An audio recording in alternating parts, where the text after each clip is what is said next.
YCP మంత్రి బొత్స సత్యనారాయణ మాట్లాడుతున్నారు. Live లో చూద్దాం. సంవత్సరాలు దేనికోసం?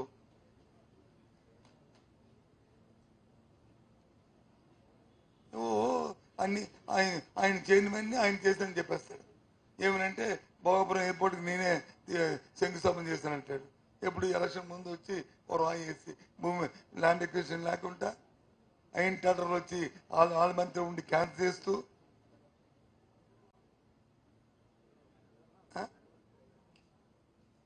విశాఖపట్నంలో ఏం చేస్తే చెప్పనండి, నేను చెప్తాను. విశాఖపట్నంకి ఎస్సీజెట్ ఇచ్చిన, ఫార్మసీ ఇచ్చిన, ఐటీ హబ్ తెచ్చిన పెద్ద మా ఇంతకుముందు 2-3 సార్లు చెప్పాను, ఎక్కువగా ఎంప్లాయ్మెంట్ తీసుకొచ్చిన బ్రాండ్ ఎక్సలెంట్ సంస్థలు తీసుకొచ్చినా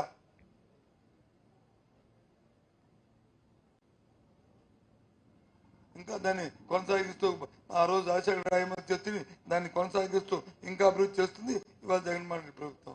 మరి 5 సంవత్సరాలు నువ్వేం చేసావు? తగుదమ్మంటే ఇవాళ వచ్చి మళ్ళీ నాకు ఓటు ఇవ్వండి, నేను ఉత్తరిస్తాను, మిమ్మల్ని బెదిరిస్తాను, ఇవి మాటలు ఏంటిది? ఇవన్నీ కూటమిలు ఎందుకు చేరాలో తెలుసా? ఆయనకి రక్షణ కోసం, వాళ్ళ కొడుకు రక్షణ కోసం, ప్రజల నుంచి వస్తున్న తిరుగుబాటుకి, తిరస్కరణకి, అమ్మో ఏమైపోతానేటో ప్రజలతోని, ప్రజల ఆగ్రహానికి గురై ఏమవుతానేటని ఆయనకైనా కొడుక్కి ఆ జడ్+ కేటగిరీ కోసం ఆ చేరే తప్ప రాష్ట్ర భేదం కోసం, నీ కోసం, నా కోసం, పేదవాడి కోసం, వృద్ధుల కోసం, రైతు కూలీ కోసం చేరలే. ఈ రాష్ట్రంలో ఉన్న మహిళల కోసం చేరలేదు. వాళ్ళ కుటుంబంకి సంబంధాలకి బ్యాక్గ్రౌండ్ మ్యూజిక్ అది, ఆ మ్యూజిక్ గురించి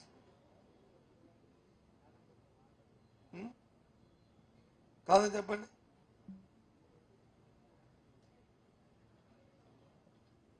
అదే సార్, మరి నేను 15 సంవత్సరాల మంత్రిని కదా, గత 5 సంవత్సరాలు నేను మంత్రిని కాదు. నాకు కనీసం ఒక గన్మ్యాన్ ఇచ్చారా? నాకెందుకు గన్మ్యాన్? నాకు అవసరం కూడా లేదు. ఎందుకు? నేను తప్పు చేస్తే మరి నేను ఇంపార్టెంట్ మనిషిని కాదా? నాకంటే డేట్ కూడా వచ్చిన ఇంపార్టెంట్ అని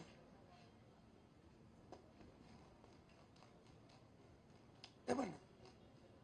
ప్రజాస్వామ్యం అందరూ సమానమే కదా.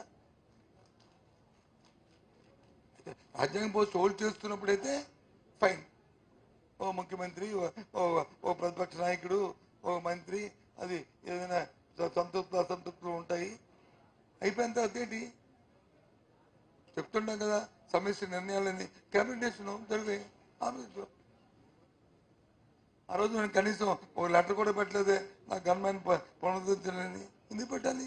నేను తప్పు చేస్తే, నా మీద ప్రజా వ్యతిరేకత ఉంటే, నా మీద ప్రజా కోపాలు ఉంటే అనడానికి. మరి నేను ఉమ్మడి రాష్ట్రానికి అధ్యక్షుని చేశాను. ఈ ఎవరో అబ్బాయి కంటే ఎక్కువ మీటింగ్లు పెట్టాను, అతనికంటే డబ్బులు తీశాను, నా మీటింగ్కి వచ్చారు చూడమండి, అవి క్లిప్పింగ్లను అవన్నీ నేను అప్పుడు వచ్చినాయి. నేను బస్ ఎక్కి మీటింగ్లు పెట్టి వెళ్తే ముందు వచ్చి ఆ రోజు అధికారంలో పోలీసు సెక్యూరిటీ ఇచ్చి రో పార్టీలు నా ముందు తిరిగాయి. ఆ రోజు అధికారం అయిపోయింది. ఆ ఎపిసోడ్, ఆ తర్వాత ఎపిసోడ్ ప్రజలు తిరస్కరించారు, ఓడిపోయాను, మరి కూర్చున్నాం, మా పని మేము చేసుకుందాం, ప్రజలతో ప్రజా పోరాటాలకు వెళ్ళాం, అయిపోయింది. దేనికోసం?